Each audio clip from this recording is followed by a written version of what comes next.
At least 227 people have died in the city since 2022, with air and drone strikes doubling last year. With little progress being made in talks between Ukraine and Russia, people say they are losing hope that they will see peace in the next year. We'll talk now to Alex Watson. He joins us now from Kiev. We've heard there about people losing hope that they're going to see any peace. What's your assessment of where we are now at this point in the war? Well, I think people are hoping that there will be peace, but they look at what's happening with the talks that are taking place and have been taking place. There are more scheduled for the beginning of March, and they don't really see much hope because Vladimir Putin still has his red lines. He wants to take a large chunk out of Ukraine. He wants Ukraine to give up territory that Russia hasn't managed to capture through fighting. And of course, giving up that territory is a red line for the Ukrainians. I would say that 4 years on, there is a deep sense of fatigue across Ukraine. People, have found that this war has, made life in many ways absolutely impossible, but they do keep going on. If you look at the capital here in Kiev, many of the apartments here are without electricity, without heat. I was speaking to a man last night. He says that he hasn't managed to have a hot shower for more than a year. Remember, at this time of year, the temperatures are falling to -20. Then there is the constant threat of missiles and drones. It's interesting, that city that you were just talking about, Sumy, I've been there many times, and it is a frontline city. Every night that you stay there, you will hear air raid sirens going off, and there are drones coming in, attacking the city, and that's replicated across the country. But once people are extraordinarily tired, they are also defiant. We heard from the President, Volodymyr Zelensky, last night, who was saying that Ukraine not only exists on the map, it also exists as a sovereign country. Remember, 4 years ago, on February the 22nd, this country was attacked by the Russians in what Vladimir Putin called a special military operation. It was supposed to last 10 days, and here we are in a situation where Ukraine is not only still standing, it's still fighting. Now, it may not be winning this war, but it is certainly not losing. And I think even if you don't get peace through diplomacy, the Ukrainians believe that if they can hang on long enough, Russia can be defeated, or at least... Good morning, mate. Yeah, hit the fucking like button. Everyone will be thinking they're getting charged. No, it's free. Hit the like button. Morning, brother. Coffee time, definitely coffee time. Continue the conversation throughout the morning on this 40-hour tensions rising on the people suffering in Ukraine. There's also been a big impact on the people living in Russia. Here's our Russia correspondent, Ivor Bennett, who travelled to the city of Belgorod, just 25 miles from the border. Belgorod is the closest Russian city to the war in Ukraine, and it shows. This apartment block was hit by drones a few hours before we arrived. One flew into Lyudmila's bedroom. It flew in through the window, hit the floor, exploded, and then flew into the other room. As another air raid siren sounded, she showed us inside. The room had been gutted because of the damage, and the explosion caused cracks in the walls. Lyudmila and her husband Vladimir were in the next room when it happened. They know they're lucky to be alive. We are so tired, we cannot even imagine. Lord, what did we do to deserve this? We lived in Ukraine, we were friends, and look at this. Now we're fighting each other. By invading Ukraine, Russia didn't just export war, it brought it home. There are bomb shelters on every corner. Many buildings are draped in anti-drone nets, and the threat is ever present, as we ourselves found out. We were on our way to the town of Shebekina, 5 miles from the border, and suddenly our vehicle came under attack.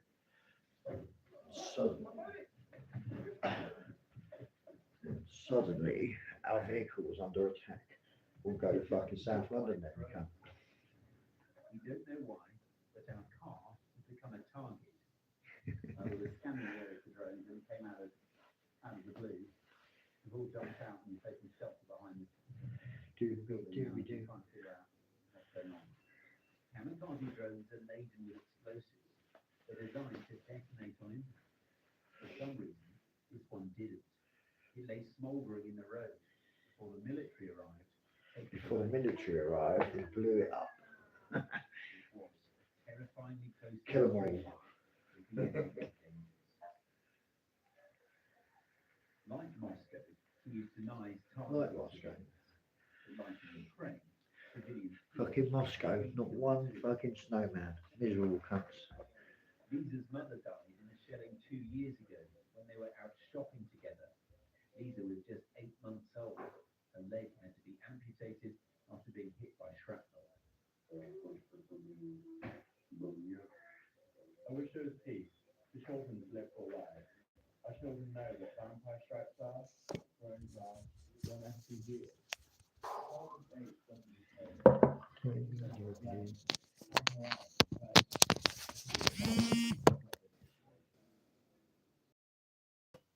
At an official level, My pretty face. glorifying it even, this museum exhibition that honors the city's air defenses. But after 4 years of war, there is frustration here. Life is getting harder. Tatiana has been without heating and electricity for 5 days because of Ukrainian strikes on the local power grid. It's very hard because it's been going on for a long time. And the missile threat is almost every day. And you know, we're kind of afraid now. There will be another missile threat. The lights will go out. It will be cold again. So that's just it. No one knows when this will end. Peace talks keep hitting a brick wall. Diplomacy can't find a way through. And even if there is a deal, and Russia comes out on top, many here may wonder whether it's all been worth it. Ida Bennett, Sky News, Belgrade. A compelling report there from Ida. It does make you realise about how little we cover, I guess, the impact on Russia as well, particularly given that what could be one of the things to bring about the end of the war is Russian sentiment, right? Couldn't agree more. It was an amazing piece from Ida. Obviously, the other statistic I think that stood out to me on my was, Ida's piece focused on the Russian civilians, and we said 15,000 civilians in total from both sides. But of the 1.8 million military personnel that have been killed, 1.2 million Russians. It's sort of amazing from our perspective that itself hasn't cut through across Russian psyche, and who knows exactly how all of the information does or doesn't reach the people, but certainly reaching those people in Belgrade so close to the border. It's become the first child in the UK to be born to a mother who received a wound from a dead donor. So Hugo Powell, again there, was born in December, a healthy way, at the Queen Charlotte in Chelsea in London, and his mum, Grace, was born with a condition called MRKH syndrome. It's a very rare condition, but it means that you're born with an underdeveloped or missing wing. Amazing, as you said. And so the statistic, just to dwell, this is the first born in the UK from a womb transplant from a dead woman. There had been one before from a womb transplant from a living woman. That was last year. And 5 womb transplants done in the UK. And the first baby born from a womb transplant was in 2014 in Sweden. But just amazing medical marvel and fantastic to these pictures of the happy parents there. And we'll be speaking to them next hour, so stay tuned for that. Now joining us is the Education Secretary, Bridget Phillipson, who of course launched her reforms to special educational leave yesterday. Some details coming through on that, but questions of course as well on the rest of Peter Mandelson. Good to have you with us. Peter Mandelson, so yesterday you spent around 8 or 9 hours in questions. You're obviously limited in what you can say. It's the active police investigation. a year ago he was hosting Keir Starmer for a party in Washington as he was appointed as US ambassador. What's your kind of reaction to what we've seen? I'm actually say because there is a police investigation today, I won't say too much, but sadly what has become clear is that the extent of the continued engagement, the continued conversation and access that Peter Mandelson had with Jeffrey Epstein, including during the financial crisis, was not something that was known at the point at which Keir Starmer appointed him as US ambassador. When that did become clear, he was sacked from that role, and that was the right thing to do. Yeah, he obviously denies allegations. There's a police investigation ongoing. There's been, of course, a call and an acknowledgement that the government needs to publish and be transparent with all of the documents around the appointment of Peter Mandelson as US ambassador. And yesterday, we were told that that would begin in early March. Is that still happening, despite the arrest? My understanding is yes, but we do just need to be mindful of any documents we publish given the nature of the ongoing police investigation. So we want to be transparent, we do want to push ahead with publishing documents, but we just need to make sure that nothing that's published could compromise or call into question the ongoing police investigation. That's why, whilst I do understand that people want documents into the public domain, we just have to make sure that that is aligned with the work of the police. But we should still expect them to be early March, which is next week, right? Yeah. So that is our intention, but of course we just need to be guided by the police in some cases, which I'm sure you understand. The Lib Dems are now calling for documents around Andrew Mountbatten-Windsor's appointment as UK trade envoy to be released, so we're calling for that in Parliament today. Should they be? So we'll set out a report in Parliament in responding to the Lib Dems motion later on today, but again, there are similar challenges that are presented given the ongoing nature of the police investigation. So, we'll consider reasonable requests. Of course, we want there to be transparency around these questions, but we can't see or publish documents that might jeopardise the police investigation. People understand that, right? But with Peter Mandelson, you said that you will publish those documents. Will you do the same with Andrew Mountbatten-Windsor, or should that happen?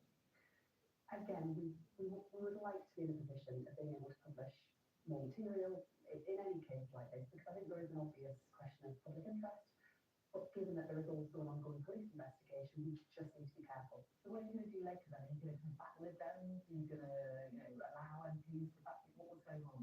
So we'll review what they're asking for. We'll set out our approach later on in Parliament. New Zealand has said they're going to support the UK government if they propose to remove Andrew Mountbatten-Windsor from the line of succession. Is that something you'd like to see happen? So we're ruling nothing out, and that is definitely an option that we want to keep under consideration. And where we said we will do that if necessary. But again, we're not going to take any action until that police investigation is concluded. So we'll continue to keep under review any kind of reasonable suggestions that people have. That's one area that is definitely on the table for action, but not until the police have done their work. And then I guess just finally, and I know I just want to remove this from the individuals and the active investigations. I think how you have an episode around talking about. How does that make you feel? As a woman, like working in Westminster and just seeing what's unfolded, what's come out, what's happened. So you obviously see the interest in the discussion around arrests, around emails that people sent, around what might or might not have happened. But actually the thing that troubles me the most is that we shouldn't lose sight of the young women who suffered as a direct result of the actions of people like Jeffrey Epstein. And it confirms something what most of us know, which is that often powerful men, people in positions of authority, will operate with impunity, will effectively be above the law, will not face consequences for what they're doing. And some of this can happen in plain sight. And this isn't just about people who are rich and powerful. There is clearly something quite serious going on around that in this case. But this is also just when we don't believe women, when we don't.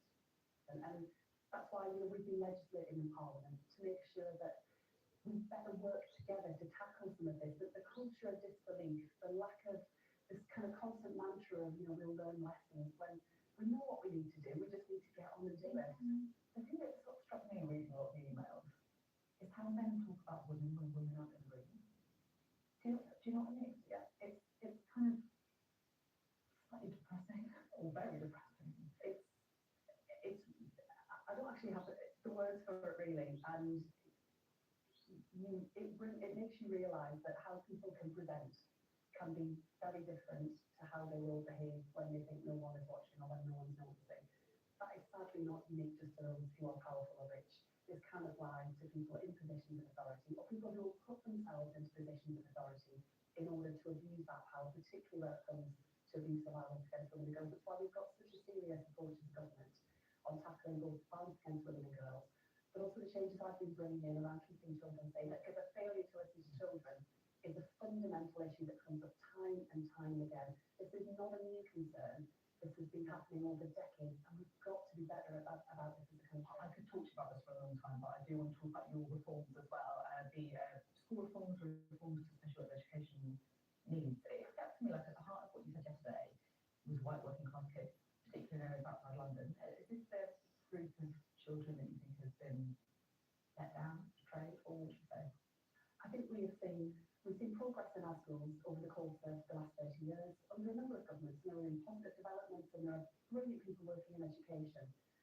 But when you look at the stubborn gaps that exist, and particularly where it comes to kids from white working class backgrounds, that's both white working class boys, but it's also girls who don't achieve everything that they should.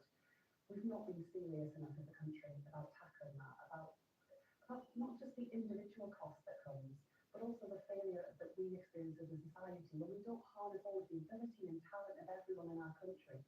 And there's been a lot of discussion in recent times about the number of young people who are not in education, employment or training. And the biggest group amongst them are white working class kids who, and their families have lost hope and lost faith in education. We have to restore that hope, that ambition. And I am so ambitious for those children. That's the community that I'm from. And it's why we're making also a commitment to tackling some of the disadvantage we see in our coastal towns, but also in places like the North East. I noticed that you said that you're going to be consulting on changes to the school admissions code to promote fairness for all families. Is this partly about, trying to stop the practice where wealthier parents or middle class parents can buy expensive property to take places at the best schools? Is that what it's about, or not really? So, no, it's more about making sure that all families have a fair system, and we're going to consult on the admissions code, but a fair system where there is transparency around what's required and where everyone is able to get the chance to go to their local school. Sometimes what you will see is if a school sets a certain uniform policy that makes it harder for low-income families, that can be a real barrier to admission. Or if, for example, parents aren't made aware of the extra transport support that might be available in terms of costs if their child is on free school meals, that can also be a barrier. So it's not about, the distance criteria or being able to, I guess, kind of, some people would say gaming system. So different local authorities do things in different ways, so will different councils. I understand that, but this is about, I don't want every local school to be a fantastic school. There's too much variation between schools. We've got to address that. But we do need fairness for families. We also need fairness when children move between schools as well, and sometimes there can be issues there. Okay, good tackle on. As always, Bishop Wilson, the Education Secretary. Coming up, we're going to be talking to the former Ukrainian ambassador to the UK on the 4th anniversary of Russia's invasion. That's coming up.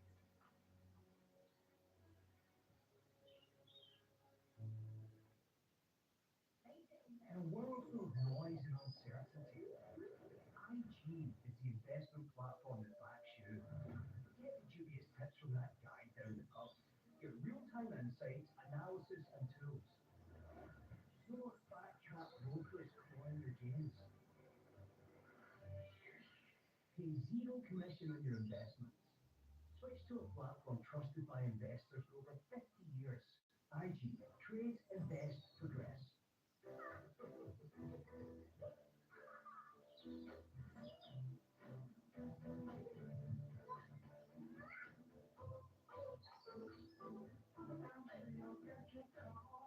We all want to be treated fairly. It's just how it should be. At British Gas, our existing energy customers get the same great deals, if not better, as new ones. Fair's fair. British Gas. Taking care of things. We all know that we need to look after our bodies. Maybe you're thinking it's time for a change. Maybe you want to eat more fibre. Try less ultra-processed food. Try more whole foods. If you want more natural or organic food at affordable prices, then Grapetree makes it easy. Grapetree, the food you love at prices you can afford. And the same price as last year. Hello, it's Ben from Verisure. There's someone trying to break into your property. What? Honestly, okay, so you know. Yes, I've got him on camera now. He's by the front door. Where?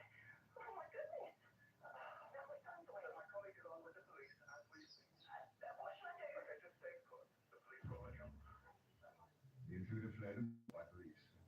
Last year, we intervened in 4,493 emergencies in the UK. Be safer, be sure, very sure. Paul, Investing isn't for you. People like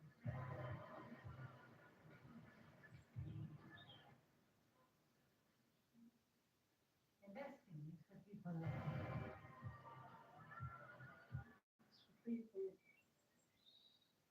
people like me. We believe investing is for everyone. AJ Bell. Feel good investing. Good morning, gentlemen. Boom, boom. We stand together, whether we're fighting fire or we get thrown into one. Fire Country, tonight at 9 on Sky Next.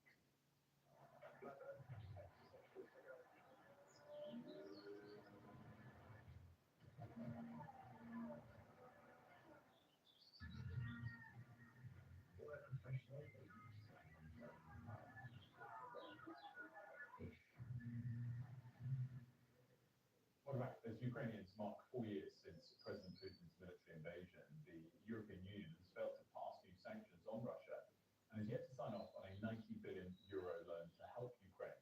Joining us from Kiev is the former Ukrainian foreign minister and ambassador to the UK, Vidi Prosecco. Thanks so much for joining us. Just sum up for us, first of all, what this 4-year anniversary means to you. President Zelensky today had his statement towards all Ukrainians, and in short what he said, that we didn't raise the white flag, we round them out blue and yellow. All these 4 years, fighting together with our partners and see where we come. We already get all of what we need to defend ourselves. We're building ourselves millions and millions of drones to withstand this pressure. And we're still fighting. After the 4 years, which is longer than the World War for us, the last World War. So this is the great achievement that we can do even better. Interestingly enough, there is didn't mention much about the negotiations which are ongoing right now, which I believe in that they are not extremely successful and we're prepared to fight for them. I mentioned in the intro the fact that that loan, 90 billion loan from the EU, which was agreed in principle late last year, hasn't been fully ratified. How important is it that it is fully ratified? There is no big secret that the Ukrainian economy is mostly supported by our friends and partners. And it's been a long time and we still need much more than that. Not just weapons, but actually money to pay military staff, to pay teachers and doctors, to maintain the economy growing. So these things, when it's happening because somebody's had the ambition, so somebody is trying to cut cheaper gas prices from Russia, still being within the European Union, this is really frustrating. But it's not only about the European Union, we have partners outside of the European Union. It's not just US, UK, Canada, but also Japan, Australia, and some other nations around the world.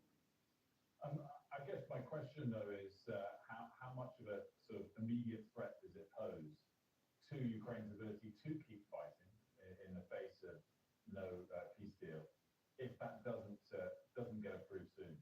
Are we talking about months or weeks before Ukraine runs out of money?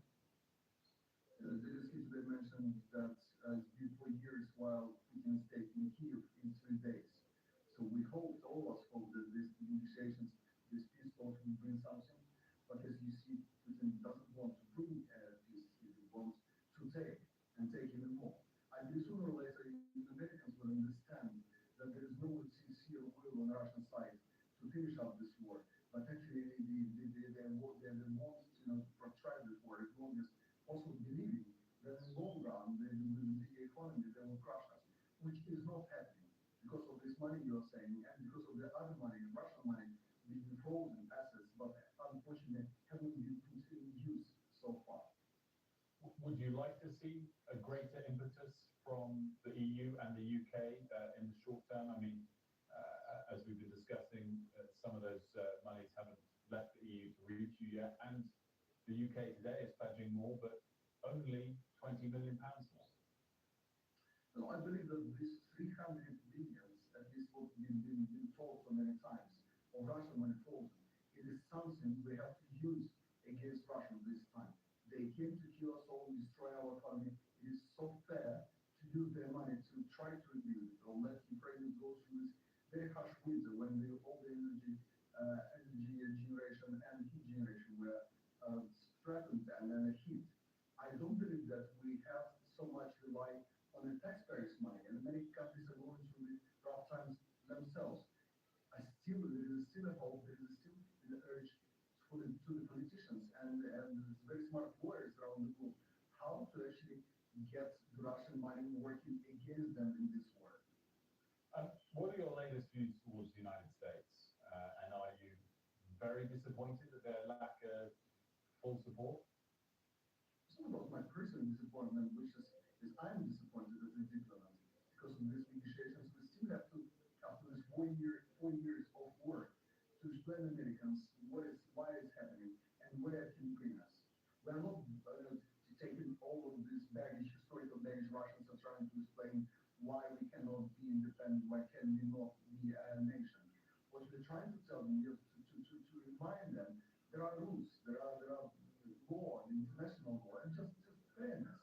We've been attacked, and they are now believing that if they push us, the Americans, if they push us a bit harder, we will find the compromise. No, we have compromised already so much. We lost like more than 27% of the territory, so many people, and they can't get on our side as many Europeans are. That's the outcome we'd like from this negotiations. So far, we are not there. Vadim, thanks so much for joining us. I really appreciate it. Thank you. We'll take to Mexico next, where we've seen this wave of violence after the killing of the most wanted man in the country. Mexico has now sent thousands of soldiers to Jalisco to try and restore order. It's all after the death of the cartel boss known as El Mencho in this military raid. It's a volatile situation that's affecting both locals and tourists. Dozens of people have been killed in the unrest that's erupted since Sunday. Our chief correspondent, Stuart Ramsey, has sent this report. In places, this is turning into a full-on battle between Mexican security forces and cartel gunmen. In the countryside of Jalisco state, the Mexican forces spread out as they move on gang-controlled areas. This is a battlefield beyond a no doubt about it. The cartels are heavily armed. Violence has spread across cities and towns in Mexico. Firefights breaking out when the security forces approach. They're driving around streets on motorcycles, closing them down, throwing roadblocks to burst fire. Gang members have ransacked shopping centres in an orgy of violence. Banks have been attacked and set on fire by the cartel. It is chaos, and that is what the gangs intend. The violence follows the killing of this man, Nemesio Rubin Oseguera Cervantes, known simply as El Mencho. He died after a firefight with Mexican special forces. El Mencho was the head of the Jalisco New Generation cartel, a notoriously brutal and well-armed gang whose tentacles reached 40 different countries and all of the United States. Violence after the killing or capture of a drug boss is common here, but this is different in that the violence has spread to tourist destinations, and many of the visitors are from the United States. Their predicament made worse by the widespread cancelling of flights made to and from destinations where the violence has spread. There are also long-term consequences for all of this. Guadalajara is a host city in this year's World Cup, a city hoping for thousands of tourists. Many may now have second thoughts. President Trump has been ramping up pressure on Mexico to take the fight to the cartels. This operation on El Mencho is a big success, and the United States crucially helped in its planning and intelligence. Mexico's president says the priority now is to keep everyone safe. The most important thing at this moment is to guarantee peace and safety of all the population of all of Mexico, and that is being done. Today, there's more tranquility, there's government armed forces, security cabinet, and there's a lot of coordination. The production and supply of fentanyl from Mexico to the United States is a key part of President Trump's war on Latin American gangs. We've visited fentanyl labs, this one run by the Sinaloa cartel. They, the Jalisco New Generation, are big players in the production of the drug that kills thousands, particularly in the United States.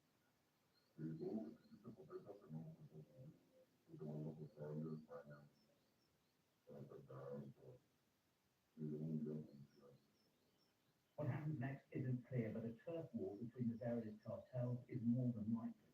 And all Mexicans know how dangerous and deadly that can be. Stuart Ramsey, Sky News. Well, Stuart will be joining us a little bit later. We'll get more from him on that pretty crazy situation in Mexico on the ground there for us. We're talking migration next, and specifically about where migrants are housed in the UK. Because if you're in a part of the country that does have migrants there, then it does probably feel more effective than others because of the migration crisis. Crowborough in Sussex is one of those protests taking place. Well, later today there'll be a hearing to decide whether a judicial review is needed into whether the Home Office can house asylum seekers at an army cadet centre near the town. Lisa Holland has been speaking to campaigners who oppose it. Driving into rural Crowborough in East Sussex, you can't miss the flags and banners of a town at loggerheads with the government over immigration. For more than 3 months, they've been weekly protests. They're fighting a decision to turn a former army training centre into mass accommodation for asylum seekers. Kim Bailey has become a familiar face at the demonstrations as a campaigner taking on the Home Secretary. Using us as an example, we feel, to the rest of the country. Her group, Crowborough Shield, argues the government acted unlawfully and will this week ask the courts for a review of the processes followed. It's not a solution. Moving asylum seekers from hotels to army barracks is not a solution. Lots of people refer to it as moving the deck chairs around on Titanic. Isn't this, though, some people would say, a case of kind of NIMBYism, that the government has a policy, it has a strategy, hotels are expensive, but you don't want asylum seekers in what is a kind of predominantly white British community? No, it's not NIMBYism. If you put 500 to 600 men on the edge of a town with nothing to do, no rights to work, it's a disaster in the making. On the edge of the Ashdown Forest, the camp is around a mile from Crowborough Town Centre. Until the end of last year, it was used by military cadets. With a capacity of 540, it's housing asylum seekers for up to 90 days at a time. That number, but several dozen have already moved in. The government has said it will end the use of expensive hotels to house asylum seekers by 2029, shifting instead to dispersal accommodation, such as housing of multiple occupancy and large-scale sites like this. In Crowborough Town Centre, there was some empathy for asylum seekers, but mostly we found concern. You're going to get an instance, it isn't long before these hot-blooded young men come here and start doing naughty things with young girls. What evidence do you have for that? It all comes from the fathers, war-torn whatever countries, but they bring with them a different attitude to life. I'm Frankfurt at night, I live on my own, and so, you know, you walk onto that sort of thing. There's people that come to this country for centuries and support, and I think we have a proud nation that should be providing that support. From the local council leader, frustration that the town is in this position. Why is this necessary? And why are citizens having to put their hands in their pockets to sue the government, along with the council, and the government's going to use taxpayers' money to defend itself? What's all that about? There are implications for communities beyond Crowborough, across Britain, where and how to house asylum seekers is causing division. What we need to do to fix our asylum system is house people who are not-for-profit, locally funded housing model within communities, allow them the right to work, and support them to integrate and become part of our communities. Some critics might say that just sounds like an invitation to come to Britain, allowing people to work, providing accommodation within the communities. The evidence is that deterrence doesn't work. If we support people from day one, we then reap the benefit as a society. The government says it's removing incentives which draw illegal migrants to Britain, part of significant reforms being made to the UK's asylum system. Lisa Holland, Sky News, Crowborough. More to come from Lisa, and well worth checking out her reporting on the Sky News website. We're going to have a quick look at the weather now. Dinner under the stars tomorrow? That reminds me about travel insurance. You mean all clear sky? All Clear Travel Insurance sponsors Sky News weather.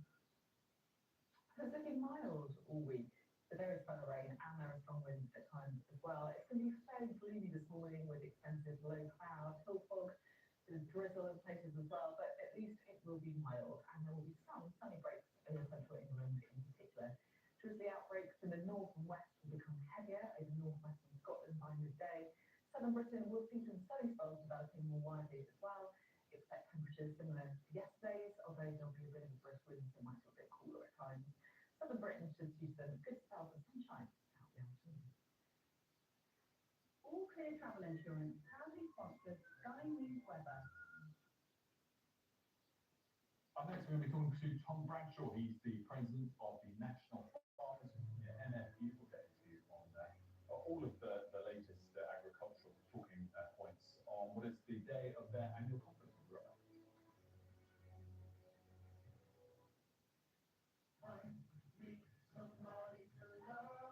The Dream Winter Sale is now on with unmissable deals. So on your marks, get set, save. There's 30% off our Cadley Pocket Spring memory foam double mattress. And save a huge 40% of the Delaware double bed frame, now $399. That's not all. Save £300 on our Chippenham double mattress. Don't get caught napping. Shop now and save big. Dreams. Love your bed. Vitality is your health's best friend. They give you half-price gym membership, then they reward you with treats. Like up to 20% off your golden season membership and free cinema tickets. Treats. I'm rather fond of them. Aren't you? Vitality, your health's best friend. People can't believe that they have a little secret escape holiday. That's where it is. You see, even the best hotels have empty rooms. And that's the little secret escape here at Montcharge. The hotel slippers these outrageously affordable deals. So, you only find them when you join Secret Escape. Oh, that's secret escape. Pinch yourself. When little time calls for big power, reach for Fairy Max Power. Our easy squeeze bottle with Fairy's strongest grease cutting formula in cooler water, it cleans 5 times faster. That's 5 times less scrubbing. To believe it, squeak it. It's a game changer.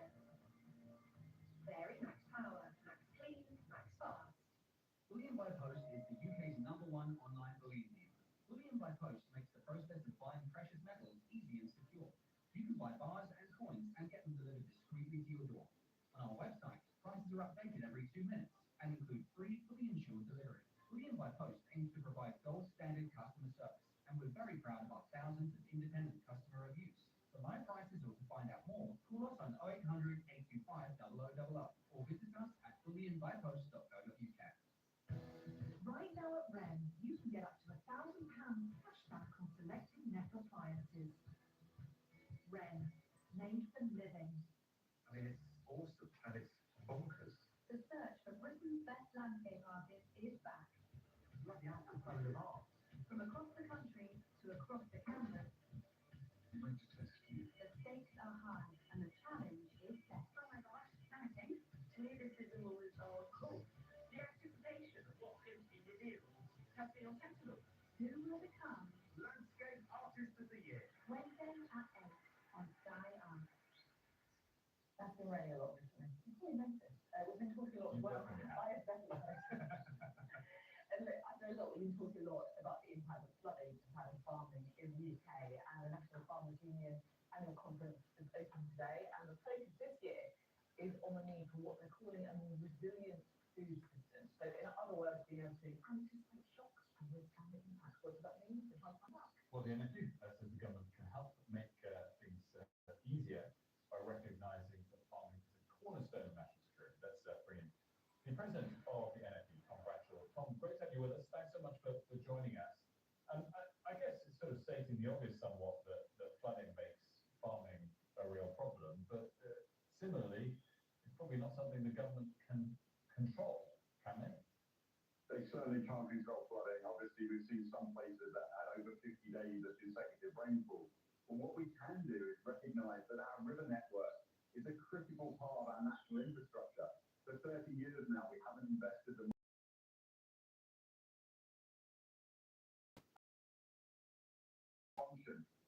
that flood water out to sea. And with all the housing developments that we're seeing, the extremes of weather, it's more crucial than ever to make sure that they can do their primary job of transmitting that water and reducing the flooding once the rains subside. I find farming and farmers really fascinating in the kind of environmental look and graph that you have on the country. It's almost like, you strongly sort of believe in like the rivers, farmland, all this kind of stuff, and the wildlife, but in a very practical way as well, if that makes sense.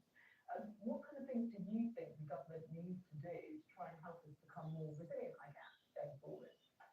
Well, just on that wildlife point, I think it's really important. We know that farmers will always be judged by how we leave our natural environment. We're only custodians of this countryside for a short period of time, and we need to make sure that we're managing it for the long term, for the future.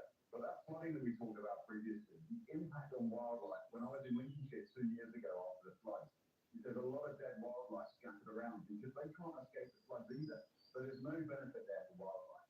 But what we need from the government is a long-term plan for food production. For too long, we've taken it for granted that it will always be available. We're hearing so much about national security. An element that the government talk about is that food security is a critical part of our national security. They're talking about defence spending, they're talking about energy security.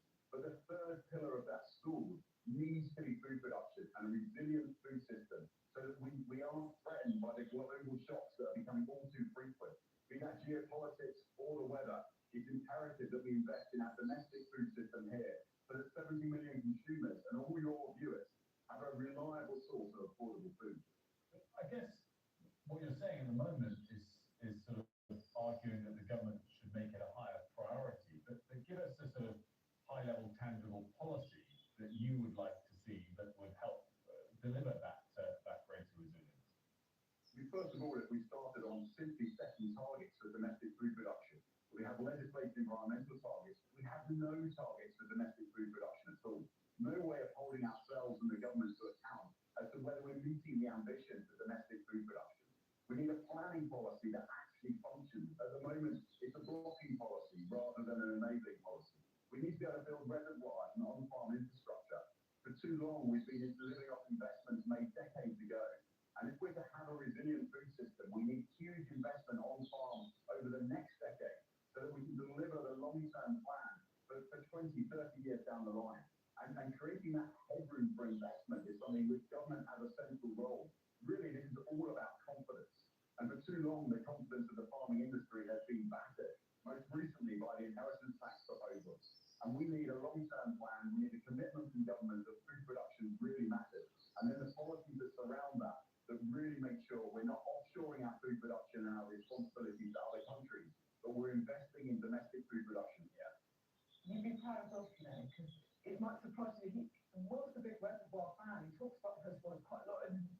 Well, and how unbelievably slow we are to build them as well. Anyway. Yeah, there you go. That's a side point.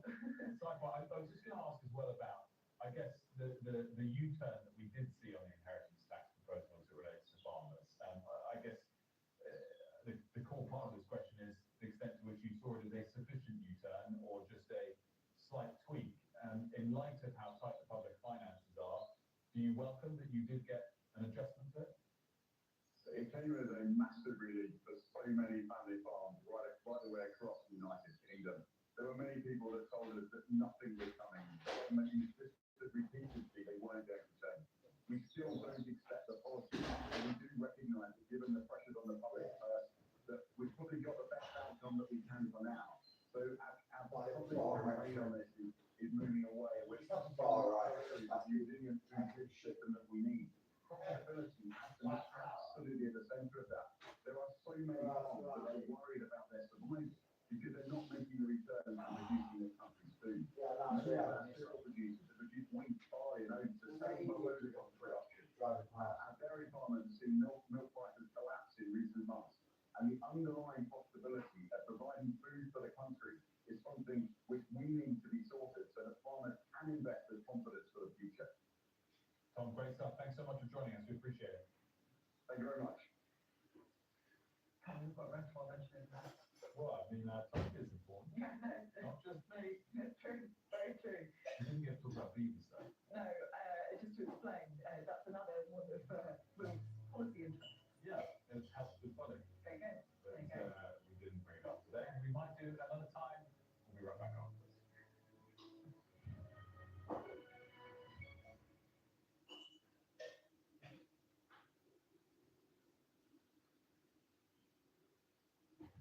starting was a big success. Gonna like washing up. With this other liquid, the bubbles go in a jiffy, so you have to use more. But with Fairy, we guarantee bubbles that stay and stay. And the fragrance is cleaning and cleaning. Oh, what grinding?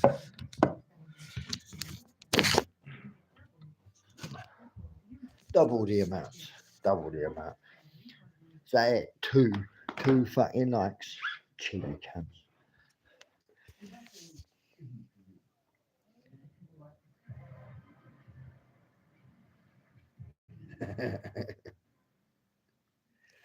No, it's called being very astute. See you later, people. Thank you very much.